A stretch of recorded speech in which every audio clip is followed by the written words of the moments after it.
ವೀಕ್ಷಕರೇ, ಅದು ಇದೇ 2025 ಫೆಬ್ರವರಿ 14ನೇ ತಾರೀಕು. ಸಮಯ ಸುಮಾರು ಸಾಯಂಕಾಲದ 6 ಗಂಟೆ. ಒರಿಸ್ಸಾದ KIIT ವಿದ್ಯಾಕೇಂದ್ರದ ಆವರಣದಲ್ಲಿ ಅದರ ಆನ್ಯುವಲ್ ಡೇನ ಫೆಸ್ಟ್ ಶುರುವಾಗಿತ್ತು. ಮುಂದಿನ 3 ದಿನಗಳ ಕಾಲ ನಡೆಯಲಿದ್ದಂತ ಆ ಒಂದು ಸಭೆಯಲ್ಲಿ ಸಾಕಷ್ಟು ಜನ ಸೆಲೆಬ್ರಿಟಿಗಳು ಪಾಲ್ಗೊಳ್ಳೋರಿದ್ರು ಹಾಗೂ ವಿದ್ಯಾಕೇಂದ್ರದ ಎಲ್ಲಾ ವಿದ್ಯಾರ್ಥಿಗಳು ಕೂಡ ಅಲ್ಲಿ ಅತಿ ಉತ್ಸಾಹದಿಂದ ಜಮೆಯಾಗಿದ್ರು. ಹೀಗಿರುವಾಗಲೇ ಫೆಬ್ರವರಿ 16ನೇ ತಾರೀಕು ಇಲ್ಲಿಯ ಒಂದು ಗರ್ಲ್ಸ್ ಹಾಸ್ಟೆಲ್ನಲ್ಲಿ ವಾಸ ಇದ್ದಂತ ನೇಪಾಳಿ ಮೂಲದ ವಿದ್ಯಾರ್ಥಿನಿಯಾದಂತ ಪ್ರಾಕೃತಿ ಲಾಮ್ಸಲ್ ಎಂಬ ಯುವತಿಯ ದಿಢೀರ್ ಸಾವು ಅದೇ ಹಾಸ್ಟೆಲ್ನಲ್ಲಿ ಉಂಟಾಗಿತ್ತು. ಈ ಒಂದು ಸಾವಿನ ಸುದ್ದಿಯಿಂದ ಆ ಹಾಸ್ಟೆಲ್ನ ಸುತ್ತಮುತ್ತ ತುಂಬಾ ಆತಂಕದ ಹಾಗೂ ಭಯದ ವಾತಾವರಣ ಸೃಷ್ಟಿಯಾಗಿತ್ತು. ವಿಶೇಷವಾಗಿ ಈ ಹಾಸ್ಟೆಲ್ನಲ್ಲಿ ಇದ್ದಂತ ಇತರ ನೇಪಾಳಿ ಮೂಲದ ವಿದ್ಯಾರ್ಥಿನಿಯರಿಗೆ ಇದು ತುಂಬಾ ಆತಂಕಕಾರಿ ಸಂಗತಿಯಾಗಿತ್ತು. ಈ ವಿಷಯ ಎಲ್ಲಾ ಕಡೆ ಹರಡಿದ ಹಾಗೇನೆ ಹಾಸ್ಟೆಲ್ ಸಿಬ್ಬಂದಿ ಇಲ್ಲಿರುವಂತ ಎಲ್ಲಾ ಯುವತಿಯರನ್ನು ಕೂಡ ಒಂದ್ ಕಡೆ ಲಾಕ್ ಮಾಡಿ ಯಾರನ್ನು ಹೊರಗಡೆ ಹೋಗದಂತೆ ನಿಯಂತ್ರಣ ಮಾಡ್ತಾರೆ. ಈ ಹೊತ್ತಿಗಾಗಲೇ ಆಕೆ ಸಾವಿನ ಬಗ್ಗೆ ಸಾಕಷ್ಟು ವದಂತಿಗಳು ಅಲ್ಲೆಲ್ಲ ಕೇಳಬರೋದಕ್ಕೆ ಶುರುವಾಗಿದ್ವು. ಈ ಹುಡುಗಿಯ ಸಾವಿಗೆ ಅದೇ ವಿದ್ಯಾಕೇಂದ್ರದಲ್ಲಿ ಓದ್ತಾ ಇದ್ದಂತ 3ನೇ ವರ್ಷದ ಮೆಕ್ಯಾನಿಕಲ್ ಇಂಜಿನಿಯರಿಂಗ್ ಓದ್ತಾ ಇದ್ದಂತ ಅದ್ವಿಕ್ ಶ್ರೀವಾಸ್ತವ ಎಂಬ ಹುಡುಗನೇ ಕಾರಣ ಅಂತ ಮಾತುಗಳಲ್ಲಿ ಎಲ್ಲಾ ಕಡೆಯಿಂದ ಕೇಳ್ಬರ್ತಿದ್ವು. ಇವರಿಬ್ರಿಗೂ ಪರಿಚಯ ಇದ್ದು ಬಹಳ ದಿನಗಳಿಂದ ಇವರಿಬ್ರು ಕೂಡ ರಿಲೇಶನ್ಶಿಪ್ ನಲ್ಲಿ ಇದ್ರು. ಆದ್ರೆ ಕಳೆದ ವರ್ಷ ನವರಾತ್ರಿ ಸಮಯದಲ್ಲಿ ಇಬ್ಬರ ನಡುವೆ ಬ್ರೇಕಪ್ ಉಂಟಾಗಿತ್ತು. ಕಾರಣಾಂತರಗಳಿಂದ ಉಂಟಾಗಿದ್ದಂತ ಈ ಒಂದು ಬ್ರೇಕಪ್ ನ ಬಗ್ಗೆ ಆಕೆಯ ಕೆಲವು ಸೋಷಿಯಲ್ ಮೀಡಿಯಾ ಪೋಸ್ಟ್ಗಳು ಹಾಗೂ ಕೆಲವು ಇಮೇಲ್ ಬರಹಗಳಿಂದ ನಂತರ ಪೊಲೀಸರಿಗೆ ಗೊತ್ತಾಗುತ್ತೆ. ಇಷ್ಟೇ ಅಲ್ಲ, ಕೆಲವು ತಿಂಗಳ ಹಿಂದೆ ಅಲ್ಲಿಯ IRO ಎಂಬ ಒಂದು ಅಥಾರಿಟಿಗೆ ಹೋಗಿ ಅವನ ಮೇಲೆ ಆಕೆ ಒಂದು ದೂರನ್ನು ಕೂಡ ದಾಖಲು ಮಾಡಿದ್ಲು. ಈ IRO ಅಂದ್ರೆ ಇಂಟರ್ ನ್ಯಾಷನಲ್ ರಿಲೇಷನ್ ಆಫೀಸ್ ಅಂತ ಅರ್ಥ. ಇದು ವಿಶೇಷವಾಗಿ ಇಲ್ಲಿರುವಂತ ಅಂತಾರಾಷ್ಟ್ರೀಯ ಅಥವಾ ವಿದೇಶಿ ವಿದ್ಯಾರ್ಥಿಗಳ ಸಮಸ್ಯೆ ಅಥವಾ ಅವರ ಹಿತಾಸಕ್ತಿಗಳನ್ನ ಪೂರೈಸುವಂತ ಒಂದು ಸಂಸ್ಥೆ. ಇಲ್ಲಿ ಅವರು ತಮಗೆ ಆಗುವಂತ ಯಾವುದೇ ತೊಂದರೆ ಮತ್ತು ಸಮಸ್ಯೆಗಳ ಬಗ್ಗೆ ದೂರನ್ನ ದಾಖಲು ಮಾಡೋದಕ್ಕೆ ಅವರಿಗೆ ಅವಕಾಶ ಇರುತ್ತೆ. ಅದೇ ರೀತಿ ಈ ಒಂದು ಅಥಾರಿಟಿ ಮೂಲಕ ಅವನ ಮೇಲೆ ಅವಳು ಹೆರಾಸ್ಮೆಂಟ್ ಕೇಸನ್ನ ಫೈಲ್ ಮಾಡಿದ್ಲು. ವೀಕ್ಷಕರೇ, ಈ KIIT ಸಂಸ್ಥೆ ಅಂತಿಂತ ಸಾಧಾರಣ ಸಂಸ್ಥೆ ಅಲ್ಲ. ಈ ವಿದ್ಯಾಕೇಂದ್ರಕ್ಕೆ ಅತ್ಯುತ್ತಮವಾದಂತ ಹೆಸರಿದೆ. ಇದರ ಪೂರ್ಣ ಹೆಸರು Kalinga institute of industrial technology. ಹಲವು ವಿದ್ಯಾಕೇಂದ್ರಗಳ ಪ್ರತಿನಿಧಿ ಆಗಿರುವಂತಹ ಈ ಒಂದು ಸಂಸ್ಥೆಗೆ ಜಗತ್ತಿನ ನಾನಾ ಕಡೆಗಳಿಂದ ವಿದ್ಯಾರ್ಥಿಗಳು ಕಲಿಯುವಂತ ಸಲುವಾಗಿ ಬರ್ತಾರೆ. ಇಂಥ ಒಂದು ಪ್ರತಿಷ್ಠಿತ ವಿದ್ಯಾಸಂಸ್ಥೆಯ ವಿಭಾಗದಲ್ಲಿ ಈ ಯುವತಿಯಿಂದ ಬಂದಂತ ದೂರಿನ ಬಗ್ಗೆ ಯಾರು ಕೂಡ ಸರಿಯಾದ ಪರಿಶೀಲನೆ ಅಥವಾ ತನಿಖೆಯನ್ನ ಮಾಡಿರಲಿಲ್ಲ. ಇವರೇನಾದ್ರೂ ಇಲ್ಲಿ ಸ್ವಲ್ಪ ಗಂಭೀರ ವಹಿಸಿ ಇದ್ರ ಕಡೆ ಗಮನ ಹರಿಸಿದ್ರೆ ಬಹುಶಃ ಇವತ್ತು ಅವಳ ಸಾವಾಗ್ತಿರ್ಲಿಲ್ಲ ಅಂತ ಅನ್ಸುತ್ತೆ. ಇದೇ ಒಂದು ವಿಷಯವಾಗಿ ಅಸಮಾಧಾನಿತರಾಗಿದ್ದಂತ ಅಲ್ಲಿಯ ವಿದ್ಯಾರ್ಥಿಗಳ ಗುಂಪು ಈ ಅಥಾರಿಟಿಯ ವಿರುದ್ಧ ರೊಚ್ಚಿಗೆದ್ದಿದ್ರು. ಅವರು ಇಲ್ಲಿಯ IRO ಅಧಿಕಾರಿ ವಿರುದ್ಧ ಆಗ್ರಹ ತೋರಿಸ್ತಾ ಅವನನ್ನ ಸುತ್ತುವರೆದು ಪ್ರಶ್ನೆ ಮಾಡ್ತಾ ಇರುವಂತ ಈ ಒಂದು ವಿಡಿಯೋ ದೃಶ್ಯಾವಳಿಯನ್ನ ನೀವು ಕೂಡ ಇಲ್ಲಿ ಗಮನಿಸಬಹುದು. इधर एक कंप्लेन हुआ, उस लड़की ने बोला कि इस लड़के ने मुझे परेशान किया है, वो मुझे हाथ लगाता है, मैनिपुलेट करता है, मुझे पैसा देता है. ಅವಳಿಂದ ದೂರು ದಾಖಲಾದ್ರೂ ಕೂಡ ಆ ವಿದ್ಯಾರ್ಥಿಯಾದಂತ ಅದ್ವಿಕ್ನನ್ನ ಕರೆದು ಈ ಬಗ್ಗೆ ಅವನ ಪೋಷಕರಿಗೆ ಇವರು ತಿಳಿಸದೇ ಇದ್ದದ್ದು ಇವರ ದಿವ್ಯ ನಿರ್ಲಕ್ಷ್ಯ ಅನ್ನುವಂತ ಆಪಾದನೆಗಳು ವಿದ್ಯಾರ್ಥಿಗಳಿಂದ ಹಾಗೂ ಇತರರಿಂದ ಕೇಳ್ಬಂದಿದ್ವು. ಯಾವಾಗ ಈ ಒಂದು ಸುದ್ದಿ ಸೋಷಿಯಲ್ ಮೀಡಿಯಾ ಹಾಗೂ ಇತರ ಸುದ್ದಿ ಮಾಧ್ಯಮಗಳಲ್ಲಿ ವೈರಲ್ ಆಯ್ತು, ತಕ್ಷಣ ಅಲ್ಲಿಂದ ಭುವನೇಶ್ವರ್ ಕಡೆ ಫ್ಲೈಟ್ ಅನ್ನು ಹತ್ತಿ ಹೊರಡುವಂತ ಆತುರದಲ್ಲಿ ಇದ್ದಂತ ಅದ್ವಿಕ್ ಎಂಬ ವಿದ್ಯಾರ್ಥಿಯನ್ನ ಏರ್ಪೋರ್ಟ್ ನಿಲ್ದಾಣದಲ್ಲಿ ಪೊಲೀಸರು ಹಿಡಿದು ಬಂಧಿಸ್ತಾರೆ. ಅವನ ಏರ್ ಟಿಕೆಟ್ ಚೆಕ್ ಮಾಡಿದಾಗ ಅದರಲ್ಲಿ ಫೆಬ್ರವರಿ 16 ಮಧ್ಯಾಹ್ನ ಸುಮಾರು 1:47 ಸಮಯಕ್ಕೆ ಫ್ಲೈಟ್ ಬುಕ್ ಆಗಿದ್ದು ಎಲ್ಲರ ಗಮನಕ್ಕೆ ಬರುತ್ತೆ. ಅಂದ್ರೆ ಅವತ್ತು ಪ್ರಾಕೃತಿಯ ಸಾವು ನಡೆದು ಅವಳ ದೇಹ ಎಲ್ಲರಿಗೂ ಪತ್ತೆಯಾಗುವಂತ ಒಂದಷ್ಟು ಗಂಟೆಗಳ ಮೊದಲೇ ಅವನು ಫ್ಲೈಟ್ ಅನ್ನ ಬುಕ್ ಮಾಡಿ ಅಲ್ಲಿಂದ ಪರಾರಿಯಾಗುವಂತ ಪ್ರಯತ್ನದಲ್ಲಿ ಇದ್ದ. ಈ ಬಗ್ಗೆ ಅವನ ಪೋಷಕರನ್ನ ವಿಚಾರಿಸಿದಾಗ ಈ ಯುವತಿ ನಮ್ ಜೊತೆ ಕೂಡ ಉತ್ತಮ ಒಡನಾಟದಿಂದನೇ ಇದ್ಲು, ಹಾಗೆ ಸಾಯುವಂತ ಕೆಲವೇ ಗಂಟೆಗಳ ಮೊದಲು ಕೂಡ ನಮ್ ಜೊತೆ ಮಾತಾಡಿದ್ಲು. ಆದ್ರೆ ಆಕೆ ನಮ್ ಜೊತೆ ಮಾತಾಡುವಾಗ ಆಕೆ ತನ್ನ ಪ್ರಾಣವನ್ನ ಕಳೆದುಕೊಳ್ಳುವಂತ ಯಾವುದೇ ಮನಸ್ಥಿತಿಯಲ್ಲಿ ಇದ್ದಾಳೆ ಅನ್ನೋದು ನಮ್ಗೆ ಗೊತ್ತಾಗ್ಲಿಲ್ಲ. ಈ ಒಂದು ಘಟನೆ ನಮಗೂ ಕೂಡ ಆಶ್ಚರ್ಯ ಮತ್ತು ಬೇಸರವನ್ನ ಉಂಟುಮಾಡಿದೆ ಅಂತ ಅವರು ಹೇಳಿದ್ರು. ಒಟ್ನಲ್ಲಿ ಇವರಿಬ್ಬರ ನಡುವೆ ಇದ್ದಂತ ಸಮಸ್ಯೆ ಬಗ್ಗೆ ವಿದ್ಯಾಕೇಂದ್ರದ ಆಡಳಿತ ಸಿಬ್ಬಂದಿ ತೀವ್ರ ನಿರ್ಲಕ್ಷ್ಯವನ್ನ ತೋರಿದ್ದಾರೆ. ಇದಕ್ಕೆ ಕಾರಣ ಲಕ್ನೋ ಮೂಲದ ಆ ಯುವಕ. ಈತ ಒಬ್ಬ ಸಿರಿವಂತ ಮತ್ತು ಪ್ರಭಾವಿ ಮನೆತನದ ಯುವಕನಾಗಿದ್ದ. ಈ ಒಂದು ಕಾರಣದಿಂದಾಗಿ ಇವನನ್ನ ಎಲ್ಲಾ ರೀತಿಯಲ್ಲೂ ಕೂಡ ಇಲ್ಲಿ ಸೇಫ್ ಮಾಡುವಂತ ಹುನ್ನಾರ ನಡೆದಿದೆ. ಇಂತಹ ಪ್ರತಿಷ್ಠಿತ ವಿದ್ಯಾಕೇಂದ್ರ ಇಂತಹ ಸಿರಿವಂತ ಹಾಗೂ ಪ್ರಭಾವಿ ಮನೆತನಕ್ಕೆ ಸೇರಿದಂತ ಮಕ್ಕಳಿಗೆ ತಾನೊಂದು ವಿದ್ಯಾಕೇಂದ್ರ ಆಗುವಂತ ಬದಲು ಅದೊಂದು ಮೋಜು ಮಸ್ತೆ ಅಡ್ಡಿಯಾಗಿ ಬದಲಾಗಿರೋದು ಈ ದೇಶದ ಒಂದು ದೊಡ್ಡ ದುರಂತನೇ ಸರಿ. ಇಲ್ಲಿ ಸಾಕಷ್ಟು ದುಡ್ಡಿದ್ದವರು, ಅಧಿಕಾರ ಇದ್ದವರು, ಅಂತಸ್ತಿದ್ದವರು ತಾವೇನೇ ಮಾಡಿದ್ರು ಸರಿ ಅನ್ನೋದನ್ನ ಈ ಸಂಸ್ಥೆ ಸಿಬ್ಬಂದಿ ಸಾಧ್ಯವಾದಷ್ಟು ಒಪ್ಕೊಂಡ ಹಾಗಿದೆ. ಉಳಿದವರ ಮಕ್ಕಳು ಕಣ್ಮರೆಯಾದ್ರೂ ಕೂಡ ಇವರಿಗೆ ಅದ್ರ ಬಗ್ಗೆ ಯಾವುದೇ ಕಾಳಜಿ ಇಲ್ಲ ಅನ್ನುವಂತ ಮಾತುಗಳು ಎಲ್ಲಾ ಕಡೆ ಕೇಳ್ಬರ್ತಿರುವಾಗಲೇ ಒಂದು ಸಂಚಲನಕಾರಿ ಆಡಿಯೋ ಕ್ಲಿಪ್ ವೈರಲ್ ಆಗುತ್ತೆ. ಆ ಒಂದು ಆಡಿಯೋ ಕ್ಲಿಪ್ ನಲ್ಲಿ ಈ ಅದ್ವಿಕ್ ತನ್ನ ಗೆಳತಿಯಾದಂತ ಪ್ರಾಕೃತಿಯನ್ನ ಹೀನಾಮಾನವಾಗಿ ಅಸಹನೆಯಿಂದ ಕೆಟ್ಟ ಪದಗಳಲ್ಲಿ ಬೈತಾ ಇರುವಂತ ಮಾತುಗಳನ್ನ ನೀವು ಕೂಡ ಇಲ್ಲಿ ಕೇಳಿಸ್ಕೊಳ್ಬಹುದು.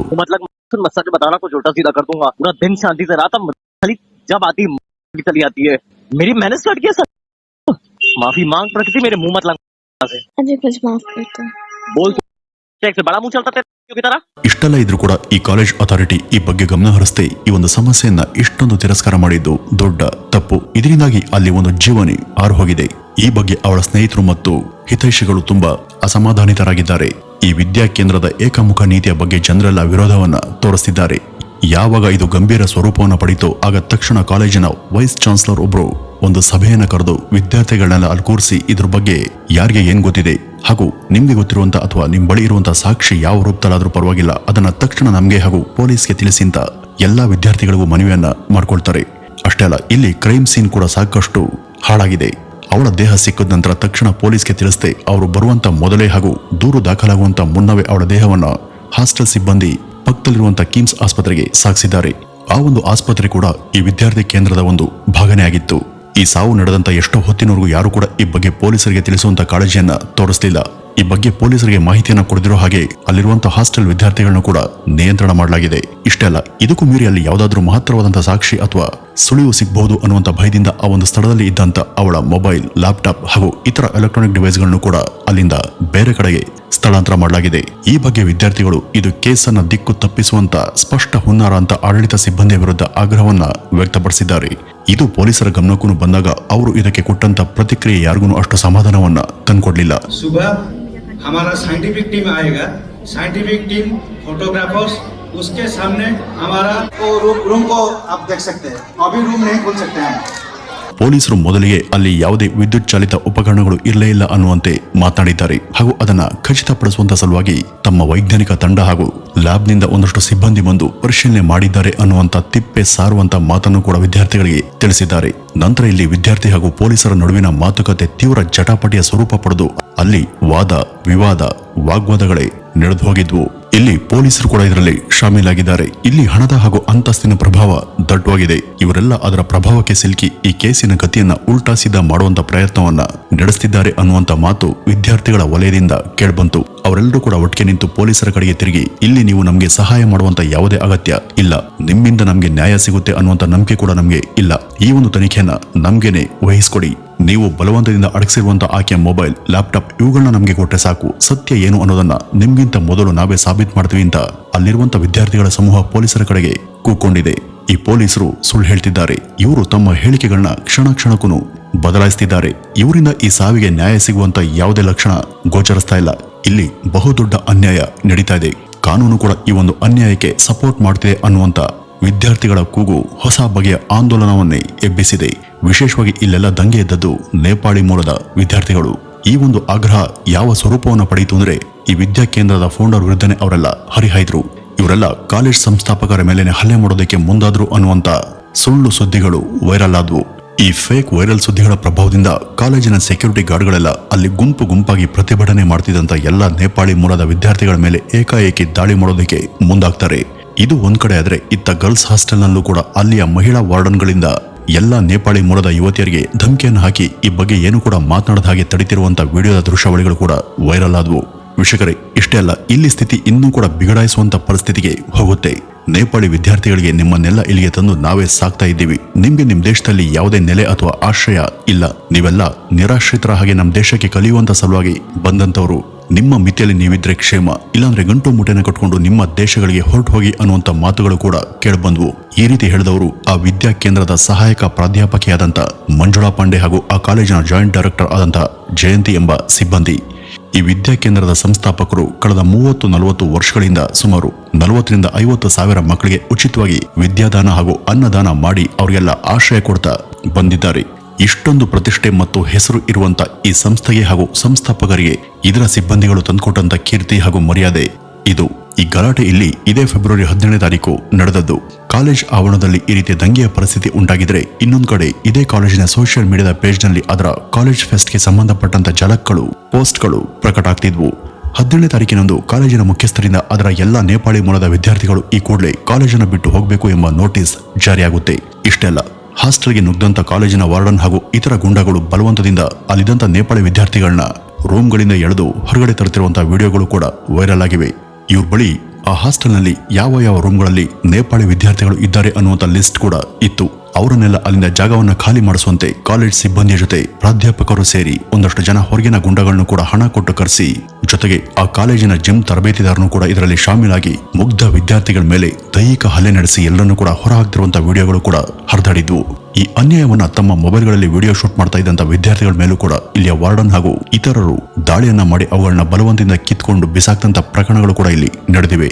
ಇದೆಲ್ಲದರಿಂದ ಹೊರದೇಶದ ವಿದ್ಯಾರ್ಥಿಗಳಿಗೆ ಈ ಒಂದು ಕಾಲೇಜಿನ ಕ್ಯಾಂಪಸ್ ನರಕ ಸದೃಶ ವಾತಾವರಣವಾಗಿ ಪರಿಣಮಿಸಿತ್ತು. ಅಲ್ಲಿಂದ ಸುಮಾರು 80ಕ್ಕೂ ಹೆಚ್ಚಿನ ವಿದ್ಯಾರ್ಥಿಗಳನ್ನ ಬಸ್ಗಳಲ್ಲಿ ತುಂಬಿ ಭುವನೇಶ್ವರ್, ಕಟಕ್ ಈ ರೀತಿ ಮುಂತಾದ ಸ್ಥಳಗಳಿಗೆ ಬಲವಂತದಿಂದ ಸಾಗಿಸಲಾಯಿತು. ಎಷ್ಟೋ ಜನ ವಿದ್ಯಾರ್ಥಿಗಳು ಅಸಹಾಯಕರಾಗಿ ನಿರಾಶ್ರಿತರ ರೀತಿ ಬಸ್ ಸ್ಟ್ಯಾಂಡ್ ಹಾಗೂ ರೈಲ್ವೆ ಸ್ಟೇಷನ್ ಅಲ್ಲೂ ಕೂಡ ಕುಳಿತಿರುವಂತಹ ಫೋಟೋಗಳು ವೈರಲ್ ಆಗಿವೆ. ಹಾಗೂ ಸಾಕಷ್ಟು ಜನ ಚಪ್ಪಲಿ ಕೂಡ ಧರಿಸದೆ ಅಲ್ಲಿ ಅಸಹಾಯಕರಾಗಿ ನಿಂತಿದ್ರು. ಅವ್ರ ಬಳಿ ತಿನ್ನೋದಕ್ಕೆ ಆಹಾರವಾಗಲಿ ಅಥವಾ ಅಲ್ಲಿಂದ ತಮ್ಮ ಊರುಗಳಿಗೆ ಹೋಗೋದಕ್ಕೆ ಟಿಕೆಟ್ ಚಾರ್ಜ್ಗೆ ದುಡ್ಡಾಗ್ಲಿ ಇರಲಿಲ್ಲ. ವಿದೇಶದಿಂದ ವಿದ್ಯೆಯನ್ನು ಕಲಿಯುವ ಸಲುವಾಗಿ ಬಂದಿದಂತ ಹೊರದೇಶದ ಮಕ್ಕಳಿಗೆ ಭಾರತದಂತಹ ಸುಂದರ ಆಶ್ರಯ ತಾಣದಲ್ಲಿ ಇಂಥ ಒಂದು ಕೆಟ್ಟ ಸನ್ನಿವೇಶ ನಿರ್ಮಾಣವಾಗಿದ್ದು ಅವ್ರಿಗೆ ಮಾತ್ರ ಅಲ್ಲ, ಭಾರತೀಯರಾಗಿ ನಾವು ಕೂಡ ತಲೆ ತಗ್ಗಿಸುವಂತ ಒಂದು ಸಂಗತಿ. ಈ ಒಂದು ಪ್ರಕರಣ ಯಾವಾಗ ಅಂತಾರಾಷ್ಟ್ರೀಯ ಮಟ್ಟದಲ್ಲಿ ಸುದ್ದಿ ಆಯಿತೋ ತಕ್ಷಣ ನೇಪಾಳ ದೇಶದ ಪ್ರೈಮ್ ಮಿನಿಸ್ಟರ್ ಈ ಬಗ್ಗೆ ತನಿಖೆ ಮಾಡಿ ಸತ್ಯವನ್ನು ನಿರೂಪಿಸುವಂತೆ ತಮ್ಮ ದೇಶದ ಅಧಿಕಾರಿಗಳನ್ನ ಈ ಒಂದು ಕೇಸ್ಗೆ ನೇಮಕ ಮಾಡ್ತಾರೆ. ಈ ಒಂದು ವಿಷಯ ಗೊತ್ತಾದ ತಕ್ಷಣ ಈ ಕಡೆ KIIT ವಿದ್ಯಾಕೇಂದ್ರದ ನಾಟಕ ಶುರುವಾಗುತ್ತೆ. ಫೆಬ್ರವರಿ 17ನೇ ತಾರೀಕು ಈ ಕಾಲೇಜ್ ಮುಖ್ಯಸ್ಥರು ನೇಪಾಳದ ವಿದ್ಯಾರ್ಥಿಗಳು ಇಲ್ಲಿಂದ ಬಿಟ್ಟು ಹೋಗಬೇಕು ಅನ್ನುವಂತ ಶರವನ್ನ ಹೊರಡಿಸಿದ್ರು. ಆದ್ರೆ ಈಗ ಅದೇ ದಿನ ಸಾಯಂಕಾಲ ತಮ್ಮ ಪ್ರಕಟಣೆಯನ್ನ ಹಿಂದಕ್ಕೆ ತಗೊಂಡು ನಾವು ಯಾರನ್ನು ಕೂಡ ಇಲ್ಲಿಂದ ಬಲವಂತವಾಗಿ ಕಳುಹಿಸಿಲ್ಲ, ಎಲ್ಲ ಅವರೇನೆ ತಮ್ಮ ಸ್ವಇಚ್ಛೆಯಿಂದ ಹೊರಟು ಹೋಗಿದ್ದಾರೆ. ಆದ್ರಿಂದ ಇಲ್ಲಿಂದ ಹೋದಂತ ವಿದ್ಯಾರ್ಥಿಗಳೆಲ್ಲ ದಯಮಾಡಿ ಕಾಲೇಜ್ ಕ್ಯಾಂಪಸ್ಗೆ ವಾಪಸ್ ಬರಬೇಕು ಅಂತ ನಾವು ಮನವಿಯನ್ನ ಮಾಡ್ಕೊಳ್ತಿದ್ದೇವೆ. ಇವ್ರಿಗಾಗಿ ನಮ್ಮ ಹೆಲ್ಪ್ ಲೈನ್ಗಳು ದಿನದ 24 ಗಂಟೆ ಕೂಡ ತೆರೆದಿರ್ತವೆ ಎಂಬ ಒಂದು ಸೂಚನಾ ಫಲಕವನ್ನ ಹೊರಡಿಸುತ್ತೆ. ರೈಲ್ವೆ ಹಾಗೂ ಬಸ್ ನಿಲ್ದಾಣಗಳ ಬಳಿ ಕೂಡ ಕಾಲೇಜ್ ಕಡೆಯಿಂದ ಅಲ್ಲಿಂದ ವಿದ್ಯಾರ್ಥಿಗಳಿಗೆ ವಾಪಸ್ ಬರುವಂತೆ ಬಲಾವ್ ಸಂದೇಶಗಳು ಕೂಡ ಬಂದ್ವು. ಇಷ್ಟೇ ಅಲ್ಲ, ಕಾಲೇಜಿನವರು ಈ ನಿಲ್ದಾಣಗಳ ಬಳಿ ಪೊಲೀಸ್ ಹಾಗೂ ಕಾಲೇಜಿನ ಕೆಲವು ಸಿಬ್ಬಂದಿಯನ್ನು ಬಿಟ್ಟು ಅಲ್ಲಿರುವ ಎಲ್ಲಾ ವಿದ್ಯಾರ್ಥಿಗಳನ್ನು ಕೂಡ ಸುರಕ್ಷಿತವಾಗಿ ವಾಪಸ್ ಕರೆತರುವಂತೆ ಆದೇಶವನ್ನ ಮಾಡ್ತಾರೆ. ಹಾಗೂ ಹೊರಗೆ ಹೋಗಿದ್ದಂತ ಮಹಿಳಾ ವಿದ್ಯಾರ್ಥಿಗಳಿಗೆ ಒಂದು ಅಂಡರ್ಟೇಕಿಂಗ್ ಫಾರ್ಮ್ ಅನ್ನು ಕೊಟ್ಟು ಅದರಲ್ಲಿ ಕೆಲವು ನಿಯಮಗಳನ್ನ ಫಿಲ್ ಮಾಡಲಾಗಿತ್ತು. ಅವ್ರ ಪ್ರಕಾರ ಮುಂದೆ ವಿದ್ಯಾರ್ಥಿಗಳು ಯಾವುದೇ ಕಾರಣಕ್ಕೂ ಯಾವುದೇ ಅಶಿಸ್ತಿನ ಅಥವಾ ಗಲಾಟೆಗಳಲ್ಲಿ ಭಾಗಿಯಾಗಬಾರದು. ಅವರೆಲ್ಲ ಕಾಲೇಜಿನ ರೂಲ್ಸ್ಗಳಿಗೆ ಭದ್ರಾಗಿರಬೇಕು. ಮುಂದೆ ಯಾವುದೇ ಸಂಘರ್ಷ ಅಥವಾ ಘರ್ಷಣೆಗೆ ಇವರು ಇಳಿಕೂಡದು ಎಂಬ ಮುಂತಾದ ಪಾಲಿಸಿಗಳನ್ನ ಅದರಲ್ಲಿ ನಮೂದು ಮಾಡಲಾಗಿತ್ತು. ಒಟ್ಟಿನಲ್ಲಿ ಇಲ್ಲಿ ವಿದ್ಯಾಸಂಸ್ಥೆ ತಾನು ಮಾಡದಂತ ತಪ್ಪನ್ನ ಬೇರೆಯವ್ರ ಮೇಲೆ ಹೊರಿಸುವ ಎಲ್ಲಾ ತರಹದ ಪ್ರಯತ್ನ ಕೂಡ ನಡೆದಿತ್ತು.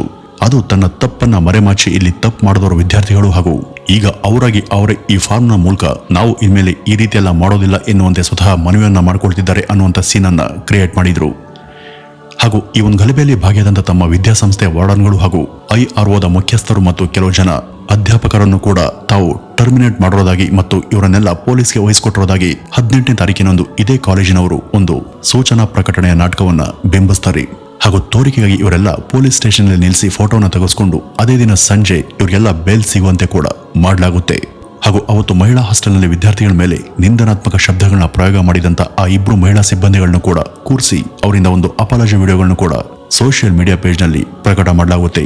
I want to take a moment to apologize for my recent remarks regarding Nepal. Any of my statements has hurted the sentiment of my Nepali students or people of Nepal. I apologize for it sincerely. ಇದೆಲ್ಲ ಕೇವಲ ತಿಪ್ಪೆ ಸಾರಿಸುವಂತ ಪ್ರಯತ್ನ ಅಷ್ಟೇ. ಇಲ್ಲಿ college ಸಿಬ್ಬಂದಿಗಳು ತಾವು ನಿಜಕ್ಕೂ ಸತ್ಯವಂತರು ಹಾಗೂ ಪಾರದರ್ಶಕ ವ್ಯಕ್ತಿಗಳು ಅನ್ನುವಂಥ ನಾಟಕದ ಪ್ರದರ್ಶನವನ್ನ ಬಿಂಬಿಸುವಂತ ಪ್ರಯತ್ನವನ್ನ ಮಾಡಿದ್ರು. 18ನೇ ತಾರೀಕಿನಂದು ನೇಪಾಳ ಮೂಲದ ವಿದ್ಯಾರ್ಥಿಗಳಿಂದ ಈ ಬಗ್ಗೆ ಕ್ಯಾಂಡಲ್ ಹಾಗೂ ನೋಟ್ ಬೋರ್ಡ್ಗಳನ್ನ ಹಿಡಿದುಕೊಂಡು ಶಾಂತಿಯುತವಾಗಿ ಪ್ರತಿಭಟನೆಯಲ್ಲಿ ತೊಡಗಿದ್ದಾಗ ಇದೇ ಒಂದು ಸಮಯವನ್ನ ತಮ್ಮ ಅನುಕೂಲಕ್ಕೆ ಬಳಸಿಕೊಂಡಂತ ಹತ್ತಿರದ ಕೆಲ ಗುಂಡಾಗಳು ವಿದ್ಯಾರ್ಥಿಗಳ ವಿಷಯದಲ್ಲಿ ಬಂದು ಕಾಲೇಜ್ ವಿರುದ್ಧ ಅಲ್ಲೊಂದು ದೊಂಬಿಯನ್ನ ಎಬ್ಬಿಸ್ತಾರೆ. ಈ ಒಂದು ಗಲಾಟೆಗೂ ಅದರ ವಿದ್ಯಾರ್ಥಿಗಳಿಗೂ ಯಾವುದೇ ತರಹದ ಸಂಬಂಧ ಇರಲಿಲ್ಲ. ಆದ್ರೆ ಇದನ್ನೆಲ್ಲ ಮಾಡಿದ್ದು ವಿದೇಶಿ ವಿದ್ಯಾರ್ಥಿಗಳು ಎನ್ನುವಂತೆ ಕಾಲೇಜಿನ ಆಡಳಿತ ಸಿಬ್ಬಂದಿ ತಮ್ಮ ಸೋಷಿಯಲ್ ಮೀಡಿಯಾ ಪೇಜಲ್ಲಿ ಬಿಂಬಿಸಿದ್ರು. ಹಾಗೂ ನಾವೆಲ್ಲ ಮಕ್ಕಳ ರಕ್ಷಕರು, ಅವ್ರಿಗೆ ಏನಾದರೂ ಆದ್ರೆ ನಾವಿದ್ದೇವೆ ಎನ್ನುವಂತ ನಾಟಕೀಯವಾದಂತ ಪೋಸ್ಟ್ಗಳನ್ನ ಇವರು ತಮ್ಮ ಪೇಜಲ್ಲಿ ಮೇಲಿಂದ ಮೇಲೆ ಹಾಕ್ತಾ ಇದ್ರು. ಇದಕ್ಕೆ ಅಲ್ಲಿನ ವಿದ್ಯಾರ್ಥಿಗಳು, ನಿಮ್ಮ ಈ ಪೋಸ್ಟ್ಗಳು ತುಂಬಾ ಫೇಕ್ ಆಗಿ ಕಾಣಿಸ್ತಿವೆ, ಇಷ್ಟೊಂದು ನಾಟಕ ಹಾಗೂ ಮೊಸಳೆ ಕಣ್ಣೀರಿನ ಅವಶ್ಯಕತೆ ನಿಮ್ಗಿದೆಯಾ? ನೀವು ಮಾಡ್ತಿರೋದು ತಪ್ಪು ಹಾಗೂ ಸುಳ್ಳು ಅನ್ನೋದು ಇಡೀ ಜಗತ್ತಿಗೆ ಗೊತ್ತಾಗುವಂತ ಕಾಲ ಬಂದಿದೆ. ಇನ್ನಾದ್ರೂ ನಿಮ್ಮ ನಿಜವಾದ ಮುಖವಾಡವನ್ನ ಜಗತ್ತಿಗೆ ತೋರಿಸಿ. ಈ ರೀತಿ ವೇಷ ಹಾಗೂ ನಟನೆ ತುಂಬಾ ದಿನ ಇರೋದಿಲ್ಲ ಅಂತ ವಿದ್ಯಾರ್ಥಿಗಳು ವಿಡಂಬಾತ್ಮಕವಾಗಿ ಕಮೆಂಟ್ ಅನ್ನ ಮಾಡಿದ್ದಾರೆ. ವೀಕ್ಷಕರೇ, ಇಲ್ಲಿಯ IIT ಸಂಸ್ಥೆಗೆ ಅದರದೇ ಆದಂತಹ ಒಂದು ಉನ್ನತವಾದಂತ ಸ್ಥಾನ ಇದೆ. ಯಾವ ಸಂಸ್ಥೆ ತನ್ನ ವಿದ್ಯಾರ್ಥಿಗಳನ್ನ ತನ್ನ ಮಕ್ಕಳು ಅಂತ ಹಾಗೂ ಈ ಜಾಗವನ್ನ ಅವರ ಎರಡನೇ ಮನೆ ಅಂತ ಹೇಳ್ತಿದೆಯೋ, ಇವತ್ತು ಅದೇ ಸಂಸ್ಥೆ ವಿದ್ಯಾರ್ಥಿಗಳ ತೇಜೋವಧೆಗೆ ಹಾಗೂ ಅವರ ಮಾರಣ ಹೋಮಕ್ಕೆ ನಿಂತಿರೋದು ನಿಜಕ್ಕೂ ಬೇಸರದ ಸಂಗತಿ. ಈ ಕಾಲೇಜಿನ ಸಿಬ್ಬಂದಿ ಇಷ್ಟೆಲ್ಲ ಅನ್ಯಾಯ ಮತ್ತು ದೌರ್ಜನ್ಯ ಮಾಡಿದ್ರೂ ಕೂಡ ಇದ್ಯಾವುದಕ್ಕೂ ಕೇರ್ ಮಾಡದೆ ಮೊದಲಿಂದನೂ ಕೂಡ ಕೊನೆಯವರೆಗೂ ಪ್ರತಿಭಟನೆಯಲ್ಲಿ ಭಾಗಿಯಾದಂತ ಈ ಒಂದು ಕೇಸ್ ದೇಶದ ಕಾನೂನಿನ ಕಣ್ಣಿಗೆ ಬೀಳುವಂತೆ ಮಾಡದಂತ ಎಲ್ಲ ವಿದ್ಯಾರ್ಥಿಗಳಿಗೂ ಇಲ್ಲಿ ನಾವು ಧನ್ಯವಾದವನ್ನ ಸಲ್ಲಿಸಲೇಬೇಕು. ಹಣ, ಹೆಸರು, ಕೀರ್ತಿ, ದೌಲತ್ತು ಇದೆಲ್ಲ ಇದ್ರೆ ಇದು ಸತ್ಯ ಹಾಗೂ ನ್ಯಾಯವನ್ನ ಯಾವ ರೀತಿ ಸಮಾಧಿ ಮಾಡೋದಕ್ಕೆ ಮೇಲಿಂದ ಮೇಲೆ ತನ್ನ ದುಷ್ಟ ಪ್ರಯತ್ನ ನಡೆಸುತ್ತೆ ಅನ್ನೋದಕ್ಕೆ ಈ ಒಂದು ಕೇಸ್ ಅತ್ಯುತ್ತಮವಾದಂತಹ ಉದಾಹರಣೆ ಅಂತಾನೆ ಹೇಳಬಹುದು. ವೀಕ್ಷಕರೇ, ಇನ್ನು ಈ ಇಡೀ ಕೇಸ್ ಬಗ್ಗೆ ನಿಮ್ಮ ನಿಲುವು ಏನು ಅನ್ನೋದನ್ನ ಕಮೆಂಟ್ ನ ಮೂಲಕ ತಿಳಿಸಿ ಅಂತ ಹೇಳ್ತಾ ಈ ಒಂದು ವಿಡಿಯೋವನ್ನ ಇಲ್ಲಿಗೆ ಮುಗಿಸೋಣ. ನಮಸ್ಕಾರ.